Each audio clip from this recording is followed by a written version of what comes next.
প্রিয় দর্শক, দেশের বিভিন্ন জাতীয় দৈনিকে ইতিমধ্যেই উঠে এসেছে চট্টগ্রাম জেনারেল হাসপাতালের ক্রয় প্রক্রিয়া নিয়ে নানাবিধ প্রশ্ন। টেন্ডারে অনিয়মের একাধিক অভিযোগ, এর নেপথ্যে কলকাঠি নেড়েছেন ড্যাব নেতা ডাক্তার সারোয়ার আলম।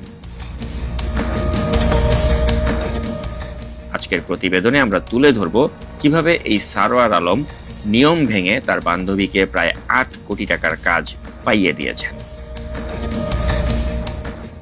প্রিয় দর্শক, প্রথমেই আপনাদের পরিচয় করিয়ে দেই এই মহাবাটপার ডাক্তার সারোয়ার আলমের সাথে। এই ব্যক্তি এখন বিশাল ক্ষমতাধর, কারণ আমাদের হাতে আসা নথি থেকে দেখা যাচ্ছে তিনি গুরুত্বপূর্ণ দুটি পদ ধারণ করেছেন। তিনি প্রাইভেট মেডিকেল প্র্যাকটিশনার্স অ্যাসোসিয়েশন চট্টগ্রামের কেন্দ্রীয় কমিটির সহসভাপতি। একই সাথে তিনি রেড ক্রিসেন্ট সোসাইটির ম্যানেজিং বোর্ডেরও সদস্য।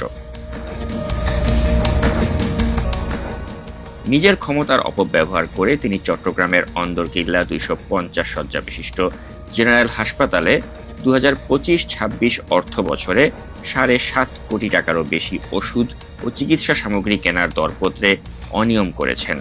পছন্দের ঠিকাদার হিসেবে তিনি তার বান্ধবীর প্রতিষ্ঠানকে কাজ দিতে ছলচাতুরি ও যোগসাজশের আশ্রয় নেন। কার্যাদেশের সব মালামাল বুঝে নেয়ার আগেই টেন্ডারের সরকারি যাবতীয় বিল পরিশোধেরও ব্যবস্থা করেন তিনি। অনুসন্ধান ও সংশ্লিষ্টদের সঙ্গে কথা বলে কিছু অভিযোগের সত্যতাও মিলেছে। বাংলাদেশ পাবলিক প্রকিউরমেন্ট অথরিটি বলছে, অন্দরকিল্লা 250 শয্যা জেনারেল হাসপাতালে 2025-26 অর্থ বছরে 14টি পৃথক আইটেমের জন্য গত জানুয়ারিতে দরপত্র আহ্বান করে হাসপাতাল কর্তৃপক্ষ। এর মধ্যে যাবতীয় কার্যক্রম শেষে গত 15 এপ্রিল 7টি, 6 মে 1টি, 7 মে 2টি, 17 মে 1টি এবং 19 মে 3টি কাজের চুক্তি হয়।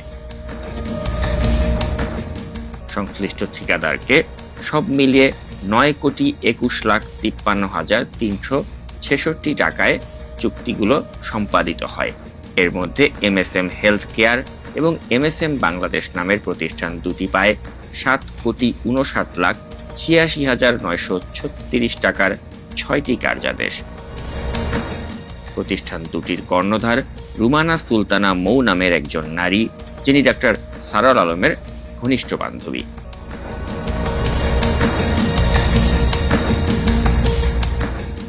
নাম প্রকাশে অনিচ্ছুক দরপত্রে অংশ নেয়া একজন জানান, MSM বাংলাদেশ এবং MSM হেলথ কেয়ারকে কাজ দেওয়ার জন্য নানান অনিয়মের আশ্রয় নেওয়া হয়েছে। টেন্ডারে যে অভিজ্ঞতা চাওয়া হয়েছে সে অভিজ্ঞতা প্রতিষ্ঠান দুটির নেই। এর আগে এত বড় অঙ্কের কাজ করার অভিজ্ঞতাও তাদের নেই। আমরা দীর্ঘ বছর ধরে ঠিকাদারি করছি, তাদের আগে দেখিনি। এই প্রতিষ্ঠান দুটির মালিক রুমানা সুলতানা মৌ। পছন্দের লোককে কাজ দিতে নতুন নতুন শর্ত জুড়ে দেওয়া হয়েছে।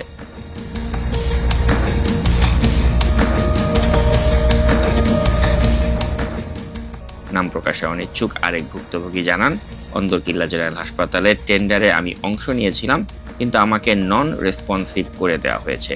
কিন্তু কিভাবে আমার প্রতিষ্ঠানকে নন রেসপন্সিভ করা হয়েছে সে বিষয়ে লিখিতভাবে জানতে আবেদন করলেও হাসপাতাল তত্ত্বাবধায়ক কোনো জবাব দেননি। অথচ তড়িঘড়ি করে MSM বাংলাদেশ এবং MSM হেলথ কেয়ারকে কাজগুলো দেয়া হয়েছে।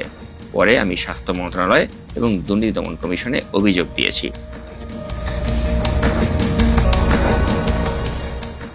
বেশ কিছু ডকুমেন্ট পর্যালোচনা করে দেখা গেছে সার্জিক্যাল যন্ত্রপাতি সরবরাহের, যার টেন্ডার আইডি 1206072, এর ক্ষেত্রে 2,05,87,676 টাকার কার্যাদেশ পায় MSM হেলথ কেয়ার।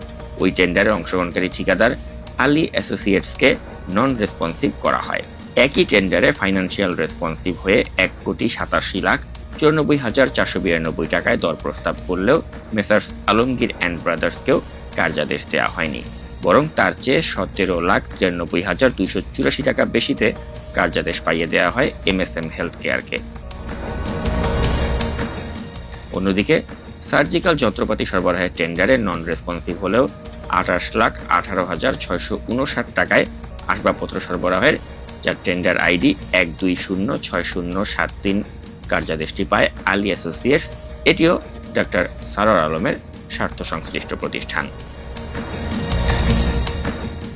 আন্দারকিল্লা জেনারেল হাসপাতালে ওষুধ ও চিকিৎসা সামগ্রী কেনার টেন্ডারে অনিয়ম বিষয়ে জানতে চাইলে চট্টগ্রাম বিভাগীয় স্বাস্থ্য পরিচালক ডাক্তার শেখ ফজলে রাব্বি বলেন, আন্দারকিল্লা জেনারেল হাসপাতালে টেন্ডারে অনিয়মের একটি অভিযোগ মন্ত্রণালয় থেকে ডিজি অফিসে পাঠানো হয়েছে।